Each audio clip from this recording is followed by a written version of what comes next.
In the early 1990s, I had the opportunity to see this mode of prayer, this feeling-based prayer, enacted in a real-time situation. And I'd like to share the story because it perhaps best describes what otherwise is a nebulous concept regarding precisely how feeling-based prayer works in our lives. During the 1990s, early 1990s, the desert Southwest was experiencing one of the worst droughts in history. And a Native American friend of mine invited me to join him one day in a place in the high deserts of northern New Mexico to share in a prayer of rain.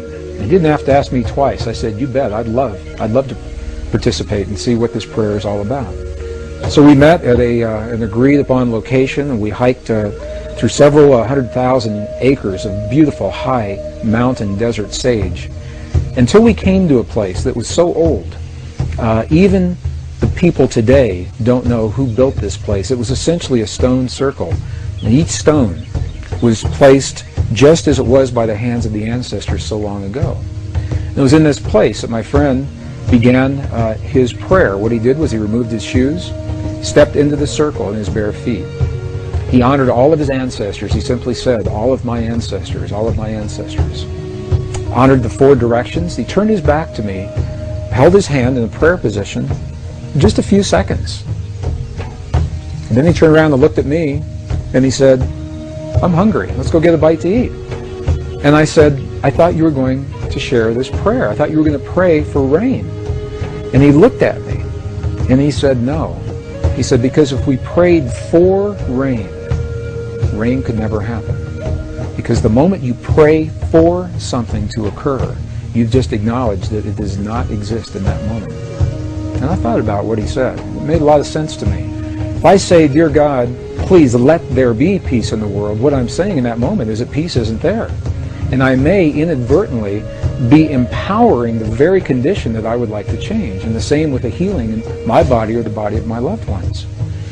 So I asked my friend, I said, "If you didn't pray for rain just then, what did you just do? What happened when you closed your eyes?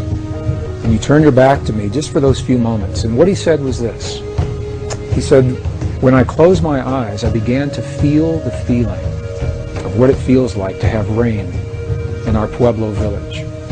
He said, "I smelled the smells of what it smells like when the rain falls off the earthen walls of our buildings.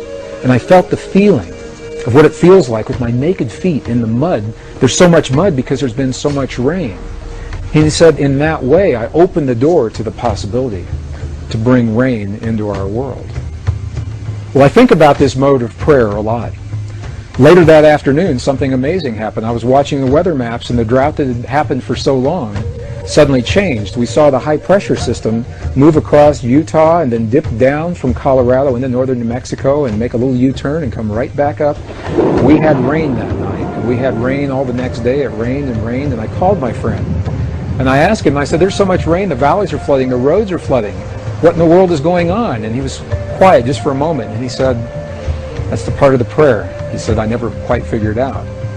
So I have no way of scientifically validating that my friend's prayer had anything to do with that rain. But the correlations are so high. We see it happen so many times, we know there is an effect.